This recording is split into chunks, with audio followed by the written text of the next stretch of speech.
नमस्ते। कभी सोचा है एक ऐसी जगह के बारे में जहां हर एक सेकंड कीमती हो और एक जरा सी चूक एक बहुत बड़ी तबाही ला सकती है। आज हम यही जानेंगे कि कैसे कम्युनिकेशन और टीम वर्क जैसी बहुत ही मानवीय चीजें सबसे व्यस्त इंडस्ट्रियल माहौल में भी सुरक्षा की गारंटी बन सकती हैं। सोचिए, एक फैक्ट्री का फ्लोर है।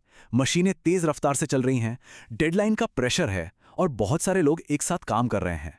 यहां एक छोटी सी गलतफहमी या किसी की अनसुनी की गई चिंता एक बड़े हादसे में बदल सकती है।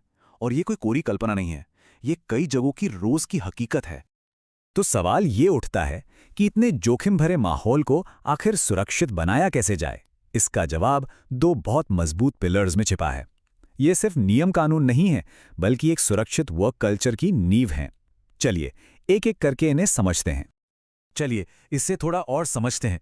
जब हम कम्युनिकेशन या संचार कहते हैं तो इसका मतलब सिर्फ बातें करना नहीं है। इसका मतलब है जानकारी का एक ऐसा फ्लो जो बिना किसी रुकावट के दोनों तरफ से हो।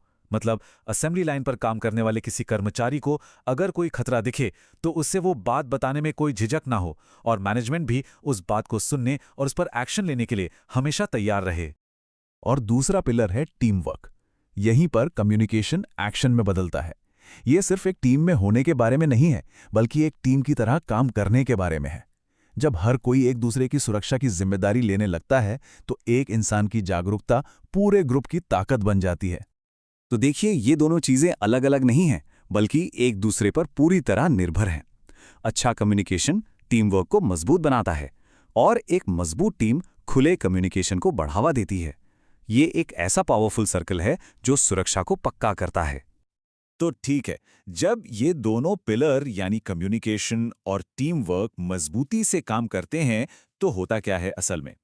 इसका असर सिर्फ हादसे टालने तक ही सीमित नहीं रहता। ये एक लहर की तरह फैलता है और पूरे ऑर्गेनाइजेशन को बदल देता है। आइए देखते हैं कैसे। यहां देखिए कैसे छोटे छोटे इनपुट बड़े नतीजे देते हैं। जब कोई कर्मचारी किसी खतरे की रिपोर्ट करता है तो पूरी टीम मिलकर उसका विश्लेषण करती है और नतीजा, दुर्घटनाएं कम हो जाती हैं। ठीक इसी तरह जब आपस में खुलकर बातचीत होती है तो एक साझा जिम्मेदारी का भाव पैदा होता है और एक मजबूत सेफ्टी कल्चर बनता है। तो असल बात कागज पर नियम लिखने की है ही नहीं, बात है एक ऐसा माहौल बनाने की जहां हर किसी को यह भरोसा हो कि उनकी बात सुनी जाएगी और हर कोई एक दूसरे की सुरक्षा के लिए खुद को जिम्मेदार समझे। यही मानवीय पहलू है जो सबसे बड़ा बदलाव लाता है। लेकिन क्या ये सब बातें सिर्फ थियरी हैं? जी नहीं, बिल्कुल नहीं। चलिए एक असली कहानी देखते हैं भारत के गुरुग्राम की, जहां एक ऑटोमोटिव पार्ट्स बनाने वाले प्लांट ने इन सिद्धांतों को असलियत में उतारा और कमाल के नतीजे हासिल किए। तो इस प्लांट में दिक्कत ये थी कि छोटी-मोटी दुर्घटनाएं बहुत आम हो गई थीं और जो कर्मचारी थे वो सुधार की प्रक्रिया में कुछ खास दिलचस्पी नहीं ले रहे थे। मैनेजमेंट को पता था कि सिर्फ नए नियम बनाने से काम नहीं चलेगा, कुछ अलग करना होगा। और उन्होंने जो किया वो बहुत ही सरल और प्रैक्टिकल था।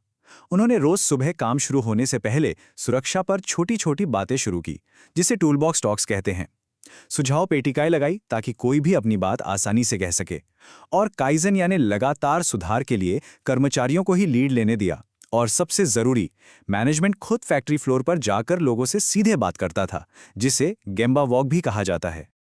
और इन बदलावों का नतीजा वो कोई धीरे धीरे नहीं आया, बल्कि फौरन और जबरदस्त था। सबसे पहले तो खतरों की रिपोर्टिंग में 3 गुना की बढ़ोतरी हो गई। अब सुनने में ये शायद थोड़ा अजीब लगे कि रिपोर्टिंग बढ़ना अच्छी बात कैसे है, लेकिन ये एक बेहतरीन संकेत था। इसका मतलब ये नहीं था कि अचानक खतरे बढ़ गए थे, बल्कि ये था कि अब लोग इन खतरों के बारे में बोलने में डर नहीं रहे थे, वो सुरक्षित महसूस कर रहे थे। और जब लोगों ने बोलना शुरू किया तो उसका सीधा नतीजा ये हुआ कि असल में जो दुर्घटनाएं हो रही थीं उनमें 40% की भारी कमी आ गई। ये इस बात का पक्का सबूत है कि जब लोगों की सुनी जाती है तो समस्याओं का समाधान होता है और हर कोई सुरक्षित रहता है। और फायदे सिर्फ यही तक नहीं रुके। कर्मचारियों ने खुद से आगे बढ़कर सुधार के लिए सुझाव देने शुरू कर दिए, जिससे प्रोडक्टिविटी बढ़ी और उनका मोराल भी हाई हुआ। उन्होंने मिलकर काम को आसान और सुरक्षित बनाने के लिए वर्क स्टेशन को फिर से डिजाइन करने जैसे काम भी किए। तो इस पूरी कहानी से हम क्या सीखते हैं? हम सीखते हैं कि सुरक्षा के पीछे जो असली ताकत है वो मशीनों या नियमों की नहीं, बल्कि इंसानी तालमेल की है। चलिए इस बात को समझते हैं। देखिए, दिन के आखिर में बात बस इतनी सी है। आप दुनिया की सबसे बेहतरीन मशीनें ले आइए, सबसे कड़े नियम बना लीजिए, लेकिन जब तक लोग एक टीम बनकर एक दूसरे के साथ मिलकर काम नहीं करेंगे, तब तक कहीं ना कहीं कोई कमी रह ही जाएगी, जहां से खतरा आ सकता है। असली सुरक्षा मानवीय जुड़ाव से ही आती है। और ये सिर्फ एक अच्छी सोच नहीं है, बल्कि अब तो ये कानून का भी एक अहम हिस्सा बन चुका है। ओशा कोड जैसे आधुनिक नियम भी इस बात को मानते हैं कि सुरक्षा समितियों में कर्मचारियों की भागीदारी कोई ऑप्शन नहीं, बल्कि एक जरूरत है।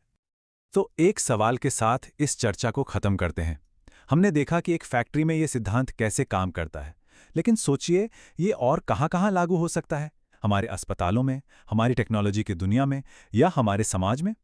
वो कौन सी जगह हैं जहां कम्युनिकेशन की कमी ऐसे छिपे हुए खतरे पैदा कर रही है, जिन्हें हम शायद नज़रअंदाज कर रहे हैं? इस पर ज़रूर सोचिएगा। देखने के लिए शुक्रिया।